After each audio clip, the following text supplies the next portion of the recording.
Hi, 7th graders. We're here for another chapter of holes. We are on chapter 11. Let's get started. Stanley returned to his hole. It wasn't fair. Mr. Pendansk had even said his fossil was interesting. He slammed his shovel into the ground and pried up another piece of earth. After a while, he noticed X-Ray had come by and was watching him dig. Hey, caveman, let me talk to you a second, X-Ray said. Stanley put down his shovel and stepped up out of his hole. Hey, listen, said X-Ray. If you find something else, give it to me, okay? Stanley wasn't sure what to say. X-Ray was clearly the leader of the group, and Stanley didn't want to get on his bad side.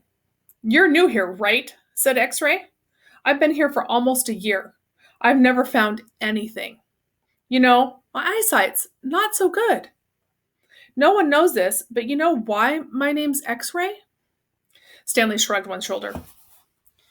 It's Pig Latin for Rex, that's all. I'm too blind to find anything. Stanley tried to remember how Pig Latin worked. I mean, X-Ray went on, why should you get a day off when you've only been here a couple of days? If anybody gets a day off, it should be me. That's only fair, right? I guess, Stanley agreed. You're a good guy, caveman. Stanley picked up his shovel.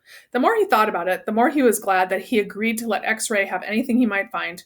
If he was going to survive at Camp Green Lake, it was far more important that X-Ray think he was a good guy than it was for him to get one day off.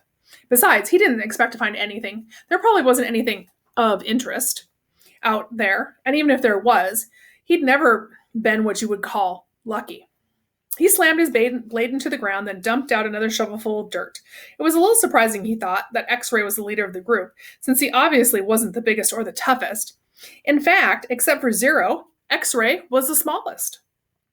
Armpit was the biggest. Zigzag may have been taller than Armpit, but that was only because of his neck.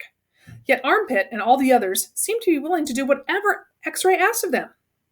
As Stanley dug up another shovelful of dirt, it occurred to him that Armpit wasn't the biggest. He, the caveman, was bigger. He was glad they called him caveman. It meant they actually accepted him as a member of the group. He would have been glad even if they'd called him Barfbag. It was really quite remarkable to him. At school, bullies like Derek Doone used to pick on him, yet Derek Doone would be scared senseless by any of the boys here. As he dug his hole, Stanley thought about what it would be like if Derek Doone had to fight Armpit or Squid. Derek wouldn't stand a chance. He imagined what it would be like if he became good friends with all of them, and then for some reason they all went with him to his school, and then Derek Doone tried to steal his notebook. Just what do you think you're doing? Asked Squid as he slams his hands into Derek Doone's smug face. Caveman's our friend, says Armpit, grabbing him by the shirt collar. Stanley played the scene over and over again in his mind, each time watching another boy from Group D beat up Derek Doone. It helped him dig his hole and ease his own suffering. Whatever pain he felt was being felt 10 times worse by Derek.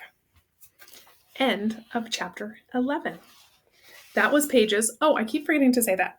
That was pages 52 through 54. Okay, see you later.